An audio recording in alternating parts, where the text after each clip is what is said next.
Welcome to a new feature we have on the Nonprofit R&D blog, and that is Nonprofit Tech Talk, where I'm going to be recording small little videos that highlight certain rants, raves, positive, negative, things that I like to talk about around nonprofit technology and things that I think are really going to help you. And we're going to start with one that I'm very passionate about, and that is to dump your homepage slider. Get rid of that homepage slider. It's not doing what you think it's doing. It is not effective, and we're going to talk about all of the reasons why in a moment. But just to make sure we're on the same page, what is a homepage slider? A homepage slider is that big block that a lot of websites have at the very top, and you can kind of scroll through these beautiful pictures. A lot of them will automatically scroll, which is even more annoying, but you can also manually scroll. And they look pretty, they look beautiful. Designers like them because they can show off beautiful pictures. A lot of clients like them because they're pretty to look at as well. But they don't actually work, and so let's go back and talk a little bit about why. So, first of all, homepage sliders are cool, right? They look beautiful and all that stuff. That's what we talked about there, right?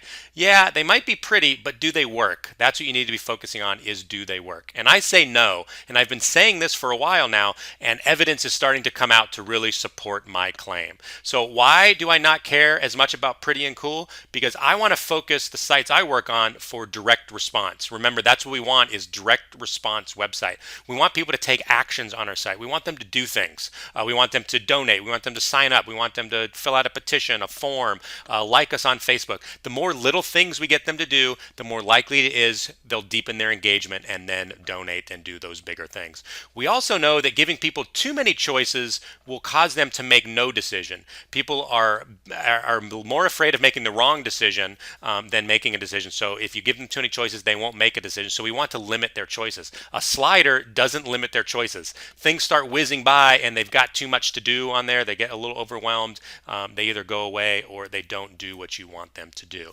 So talking about the evidence that I've started to see cropping up is there was a great article on the leadpages.net blog that was called Why Homepage Sliders Are Ineffective and What's Replacing Them. And if you've heard any of my webinars, you know that I really keep my eye on the business community to find out what they're doing because they're usually a couple steps ahead of the nonprofit community. They're testing and trying and measuring things way before the nonprofit community does. So if I can see what's working in the business world, I can then adapt that to the nonprofit folks. And so leadpages.net had this great blog article. I'll put a link to it down in the show notes below so you can get to that. But great blog article. We're going to talk about it, and I highly recommend you go and read it because they have some great examples and further details. So the first thing we're going to talk about is why don't sliders work? They look great and all that stuff, but why don't they work? Well, the leadpages.net article brought in some stats from Search Engine Land, and they found out a couple things. One, sliders have a 1% click-through. That means only 1 out of every 100 people is even clicking on your slider at all. And remember, we want direct response, so we want them to click. And of those that did click, that 1%, 89% of them clicked on slide 1. So that means almost nobody is clicking or seeing slide 2, slides 3, slide 4, slide 5. Those are total wastes. The second thing is it's not mobile friendly. A lot of the sliders don't look good on a mobile phone. Another reason why they're not mobile friendly and also affects desktop is it slows down your page load speed. The faster a page loads, the more likely it is that people are going to stay, the more likely it is that they are going to take actions, and the more likely it is that you're going to get ranked higher in the search engine. So if a slider slows down the website, that can be bad for SEO. There's also not a lot of content there for SEO to rank. Now over here on the right is a great example of why a slider doesn't work, and this is a heat map study, and they talk about this in the leadpages.net article as well. What a heat map study is they track people's eye movements when they come to a website to see where they look when they come to the page. The darker the red, the more people look in that area. So look how many people looked at the slider area.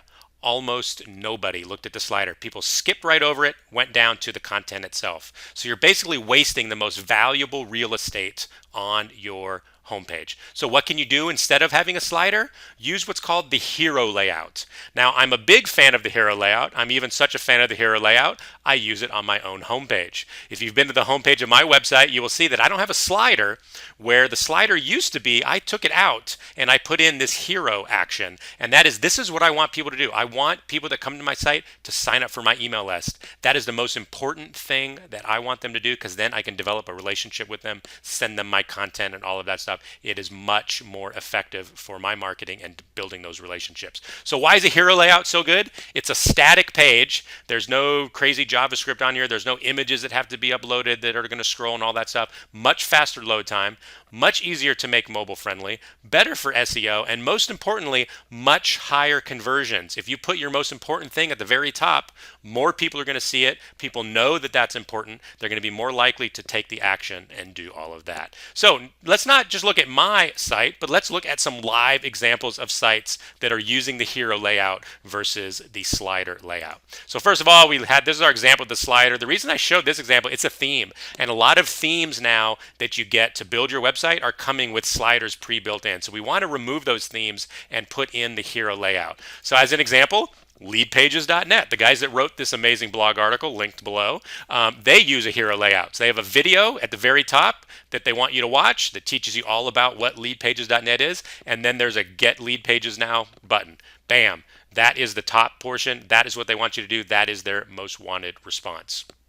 Now, just so you think, a couple other business examples. Dropbox, they do this. Sign up. That's all they care about. Evernote, sign up. That's all that they really care about. They know that if they get you to sign up, they can develop that relationship. Now, so you think it's not just the business community. Nonprofits are getting wind of this and they're starting to make changes. So let's look at a couple really cool examples. The first one is I Had Cancer. It's a website that tries to build a community around people that have cancer so you can meet other people that have cancer. Look at their layout. There's no slider here. They ask you what type of cancer you have. You submit that. It's going to show you people in your neighborhood, in your city, in your state that have that same type of cancer so you can create a community around that. That's the hero response that they want. They also have an email opt-in down here, which I think is really nice so people can get on the email list. But that's it. They're not inundating you with other actions. If you scroll down, you can see other things. You can connect and learn with other people. You can read stories, watch videos, and all that. But they don't overwhelm you with that when you first get here. They want you to take that action. Another example, change.org, very popular nonprofit. They have all their news articles and stuff down here, but look at their hero area right here at the top, their most valuable real estate, start a petition. That's what they want you to do. They want you to start a petition, and that's how you dive deeper into their website and get more involved. And finally, one of my favorite examples that I use all the time, and that is Besties with Testes.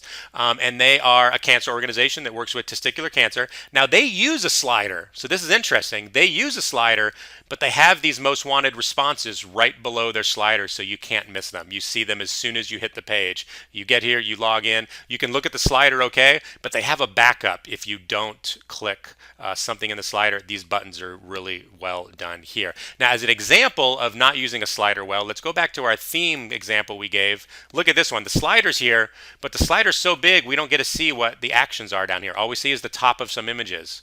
We don't have anything to do here but click on the slider, so we're probably going to ignore that and just slide down. Now we can get into some most wanted responses.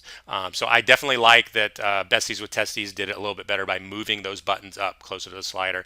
They might want to try a hero layout. They might be able to convert even better. So that's why I am not a fan of sliders, and what I think you should do instead is the hero layout. So go ahead and give that a try. And if you like this sort of content, I would love for you to sign up on our email list. There's 2 ways to sign up. If you just want updates, you can go to nonprofitrd.com email. And if you'd like to get our free e-course, the Online Fundraising 101 e-course, it's a 5 email series with some video trainings all around how to get started with online fundraising. You can sign up at that URL there, nonprofitrd.com, OF101E. So that's about it. Look forward to seeing you in the next Tech Talk. And really, let us know what you think about this down below. What do you think about sliders? Are you a fan of sliders? For, against? I know people feel passionately about it, so let's see some of those comments down below. Thanks a lot, and see you in the next video.